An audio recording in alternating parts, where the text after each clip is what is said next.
Welcome to Sunrise Focus, a public affairs presentation of Sunrise Broadcasting. This is Craig Thomas, your host, and I'm joined by Scott and Deborah this morning. Would you guys introduce yourselves and tell us what you're all about this morning? My name is Scott Lope, and I work in the animal rescue industry, which is kind of a broad term that I help animals. I was down in Florida for 15 years. I ran a sanctuary for big cats, and we basically rescued big cats from private ownership, from the circuses, excess zoo animals. Any place bad you can think of, we rescued animals from there. As I continued to do that, I got a few gigs with Animal Planet and Discovery about my work. Eventually left the organization to go do TV and have a broader audience for my animal rights platform and to really get the message out. And more recently, we've set up here as Animal Warriors in Wilmington. And what we want to do is basically make an organization that can help all the other animal organizations that are struggling, and eventually even have our own facility here where we can take some of these animals that nobody else has room for. And that is our focus this morning, Animal Warriors. And Deborah, we go back a ways, and you originally met when you interviewed me because I came as a pediatric surgeon to the Betty Cameron Hospital. I am used to you saving babies. That's and right. Now animals included? Yes, my other passion in life is the four-legged species, and I've traveled all over the world for wildlife, and I met Scott at the big cat sanctuary that he had mentioned, and we just thought this would be an ideal place to start a new sanctuary, and that's how we hooked up. I didn't let you properly introduce yourself like I did Scott. Go ahead. Tell about who you are. Deborah Albert, as I said, pediatric surgeon, the only pediatric surgeon actually in all of southeastern North Carolina, and but a real animal advocate, and that's really one of my great passions. So. You talked about meeting Scott, and that was the catalyst for getting this organization started here. How did that happen? Tell me about that.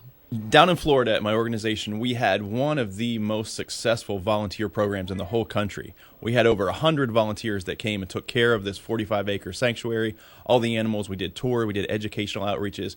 We did it all with basically no paid employees. And Deborah happened to pop up as one of our volunteers, and she was a regular, kind of a thorn in the side. She was always there.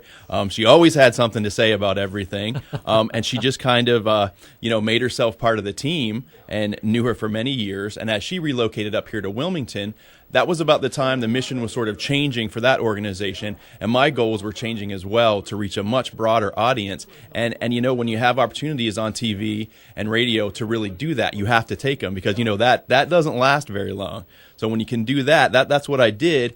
And as I traveled around the country, just realized there's a lot of places that need help. There's a lot of animal organizations that are just struggling for day-to-day stuff, food for their animals, money to pay the electric bill, just stuff that we think as we wouldn't even consider of an organization like that needing help. So that's where the concept of Animal Warriors kind of popped into my head, where we need to connect all these, and we need to make sure those that have can kind of help those that don't, sort of spread the donations, spread the goodwill, because everybody wants to help, and so many people just don't know how. So as Deborah relocated up here to Wilmington, it kind of popped into my head that would be a great place to have a sanctuary. There's good land here. The weather's pretty good, as obvious by lately in the middle of winter. And it just seemed like a good opportunity. There's a lot of well-educated people here. Again, lots of good land, and just seemed like a good place to have a physical facility and also be a base of operations so we can continue to help everyone across the country. Scott, I'm glad you brought up your media opportunities. For some listening, this sounds probably a little familiar, what you did down there. What were those opportunities that some people may have seen or heard? Well, my job was pretty fascinating. I ran this organization that had, at one point, over 200 large cats. And again, we're talking lions, tigers, mountain lions, leopards, all the big stuff. And so that's an interesting story. So just my job itself, I was on the Jack Hanna show.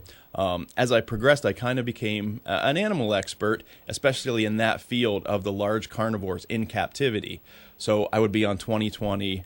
Geraldo Live, the CNN. I'm one of the animal experts on CNN, and then just sort of eased into Animal Planet. In 2009, I was named their Hero of the Year for my work with the big cats, and that led into my Discovery show, which oddly enough was called Wild Animal Repo, but it was actually an animal rescue show. And as we reached all these people, and I'm traveling around the country, you see so many people in need. But also my biggest theme, I guess, is that you don't have to do what I do. You don't have to donate hundreds of dollars every year to help animals. It's how you live your life each day. And that's kind of what Animal Warriors wants to teach people.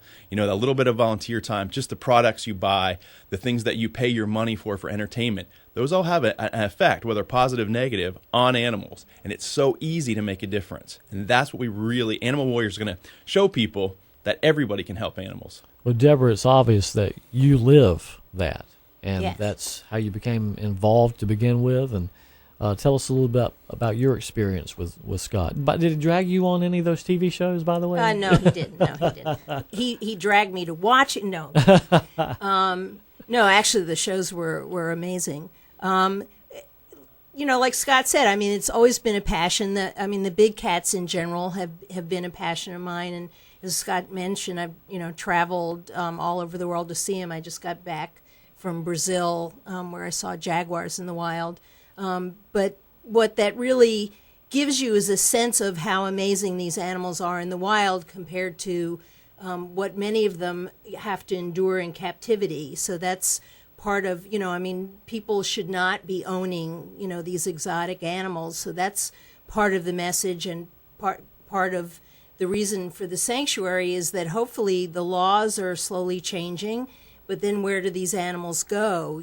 They would all have to be confiscated if someone just swooped in and said, okay, fine, you can't own these anymore. And there's actually no laws governing that in North Carolina as of right now. And then in addition, I own 4 dogs and 10 cats, and just feel very passionate about the proper care and proper homes for these animals, and that unfortunately many people are still breeding, and we need to be advocates for the animals that can't speak for themselves. 10 cats. Now, where's the line for hoarding? Where's there?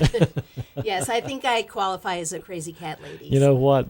As long as you can take care of them and do like I know you do. Yeah, they live pretty well, actually. Yeah. Yes.